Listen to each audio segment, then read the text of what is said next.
much time in the minor leagues. You would know longer than I did. But if we look at this swing, so Jim, the swing we're looking at is it's India double to left center.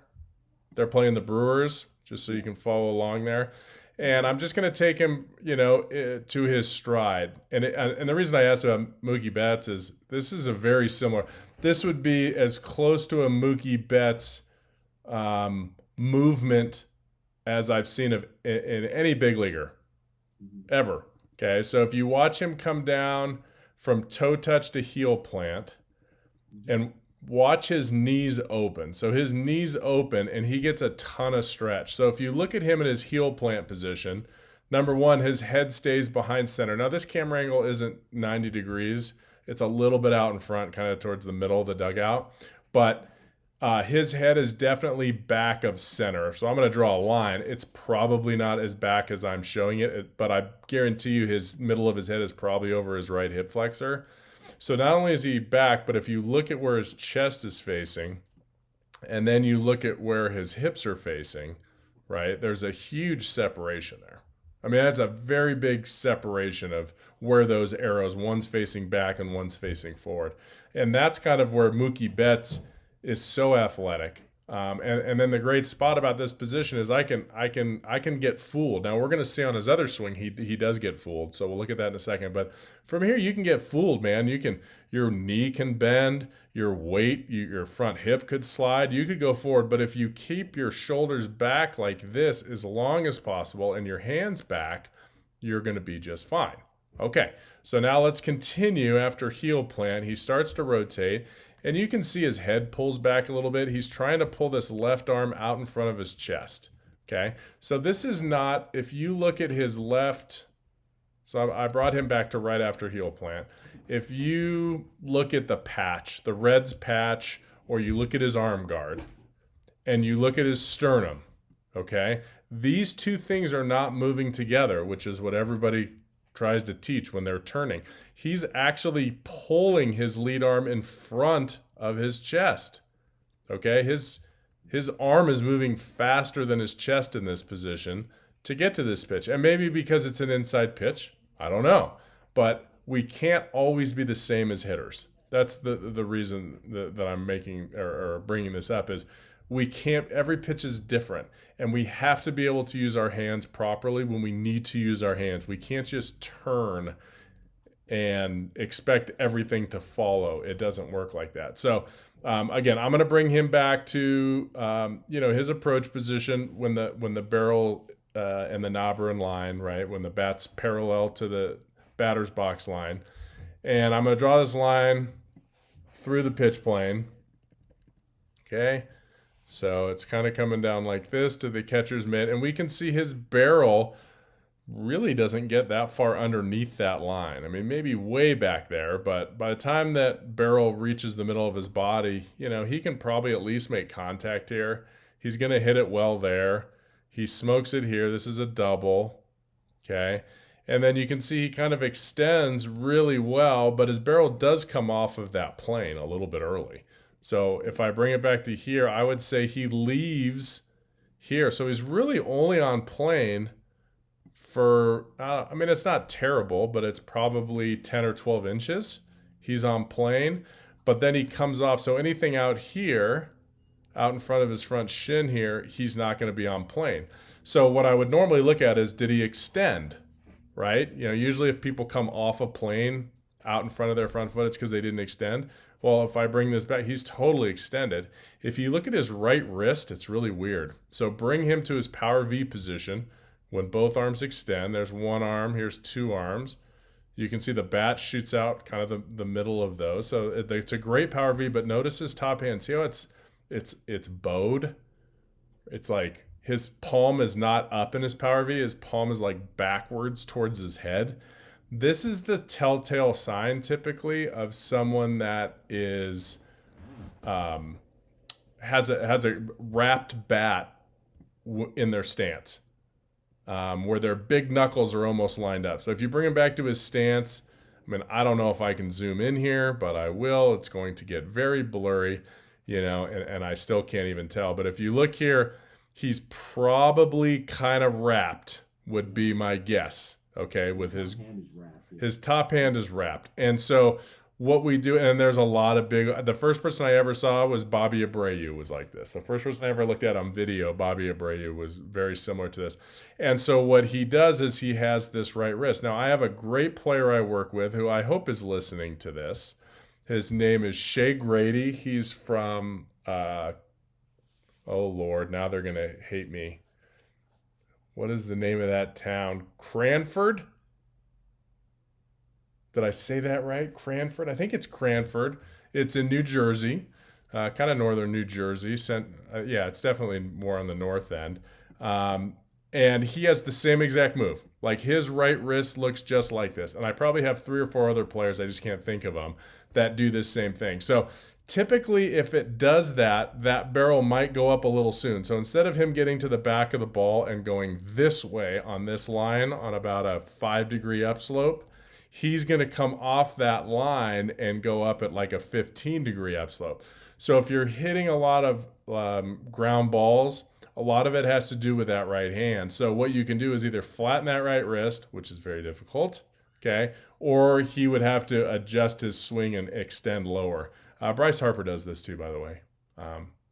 If you look at Bryce Harper's top hand wrist, it does the same thing. So, meaning in order to compensate, instead of his right arm extending on this line, it's fully extended here. That right arm would have to probably extend just a So he couple doesn't stay inches on. So lower. he. So you're saying he doesn't stay on plane after contact. He cuts off. He does. He comes up just a little bit more, even though he's extending through it. If I put a number on that, so I'm going to bring him to contact, I'm going to put a line on his barrel. Okay, and then I'm going to go up a few frames through his barrel. His frames after contact, he's going up at like 23 degrees. Okay, you want to be at like 15 out in front like that. So this will hurt him. This will hurt him. I mean, and this is just one swing we're looking at, and I don't study him, so I don't, maybe this is the only time he's ever done that. But if I were his hitting coach, that would be a place that I would start to try to adjust so that I could keep him on plane longer. And maybe one out of every ground balls he hits to the left side is a line drive in the gap. And this pitch is on the inner half, correct? And this pitch is on the inner half. Where Yep. does he hit this? You said right center. It says left center on my title. That's So what I thought. Yeah. but I think the reason is because of the way the camera shot. Like I think if the camera was moved to the left, it would look like he's hitting it more out in front. Yeah. But yeah, I mean, Looks like a mistake. if I play this through and I watch him look, he looks like he's looking to left center at the end of the swing Yeah. because his hair comes through. So I'm gonna pull up his other swing here. If you have questions or something you want to throw out there. Well, I was just going to say on just a couple. Yes. So this is a great clip here. Not to support the haircut chain of great clips, but this is one where this pitch is totally down. It's hard to say how low because he wears his pants above his knees, Yeah. and his socks don't even go all the way up that far. So you're seeing some tights. Then you're seeing some. A little bit below his knees. It's pretty low. So it's definitely below his knees. And we just look how much different this swing was than the last. If you bring him to heel plant, what does he look like? He looks like he did in the last swing. He looks like every great big league hitter. But you can see how aggressive his knees are at heel plant, right? His back knee's in a lot, his front knee's open a lot, his hands and chest are back. What a wonderful position here. But from here, watch him sink down. Love that. Yeah, like his back shin is going down. His front leg isn't straightening as soon to keep him down there. Okay, he's got to get down with his body. Now, the cool part about this is he's hitting this pitch out in front. Okay, now this is a different view. We're from behind now. So this pitch isn't, it looks like it's like 14 inches in front of his front foot. It's probably like right even with his front toes would be my guess. Maybe an inch or two in front of his front toes in reality where this pitch is. So, but what's great about this is if I draw that same line on the pitch plane, okay, coming down here, right to the catcher's mitt, look at how his barrel gets to that plane late, not early, not back by his back leg, but his barrel doesn't hit the plane, not the bat, the barrel, until probably right here. and then his barrel is on it there, on it there, on it there, on it there. He hits it there, and then even here, he's going to extend lower. So his barrel stayed on plane here. So he's probably on plane, and it's way harder to be on plane on lower pitches. Like, you're not going to be on plane as long on lower pitches. But he was actually on plane longer than this on this pitch than he was the pitch that was more up and in that he came off of. So this was a great extension point. You can see his right arm. If we just looked at this power V position, here's one arm, here's the other arm, here's the bat. So let me do that again. I'm going to redraw this. So if I draw an arm, a line down his right arm, a line down his left arm, and then the bat, and we just looked at that, most people would think that he kind of swung like this. He swung down through the ball all the way to there. But that's not how it works. That's why video is so important, and still shots, kind of tell a different story. But he may have felt like he swung down here. Maybe he felt like he swung up. I don't really care what he felt. The barrel goes down, down, down without going under that plane, right? We don't want to get under that plane too much. We want to get to that plane right on the inside of our front knee. I remember my dad saying that before we even looked at video.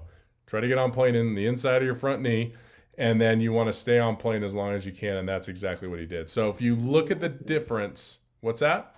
On a low pitch, sorry. Yeah. You're on a roll there. On a low pitch, you should feel, if you're staying connected, a cue could be, you should feel like you're swinging down to the baseball while sinking into your legs. Yeah. Yeah, it's going to feel that way, absolutely. Yeah. So I tell players, we're going to get low. We're going to sink. One of the quick cues I give players is, pretend you're striding. And I don't care how tall you are when you stride, right? You can be straight up and down. But once your heel plants and you start to rotate, I want you to pretend that you're in a room and there's the ceiling. And you got to keep your head under that ceiling. Now, on most pitches, guys don't, or girls, right? They don't move their head above that line. You can see here, because the pitch is so low, that's right at the bottom of the knees, his head actually probably went down, and it went down because he had to lean in to get to this pitch down and away. And he still was able to hit it out in front. Here's talk about debunking, a lot of fallacies that are out there is, you got to let the outside pitch get really deep, right? Look at the catcher's mitt. Right? The catcher's right foot is on the outside catcher's box line, right? And he's reaching across his body. So this pitch is outside. There's no doubt that this pitch is outside. And he's hitting this ball no deeper probably than his front toes. Okay? Now, I don't want guys to hit it that far out in front, but maybe right here at his front heel. Okay? And again, the camera's off, so just think about moving everything, your eyes back about, maybe 6 or 8 inches. This ball isn't as out in front as it looks. But again, you want to hit most pitches at your front toes, and then the pitch that's deep, hit here. And the smaller this window between the pitch hitting out in front and deep in the zone, the better your timing is going to be. If you're trying to hit some pitches here, and then you're trying to hit some pitches way back here, that's a difference of probably 6 or 7 miles an hour. That's going to be hard for your timing. But if you have proper mechanics and you extend the right way at the right time, then our timing window here, instead of having to be 30 inches, only has to be 20 inches between a pitch inside and a pitch outside. And then you're going to just be more consistent. I wonder what his batting average is on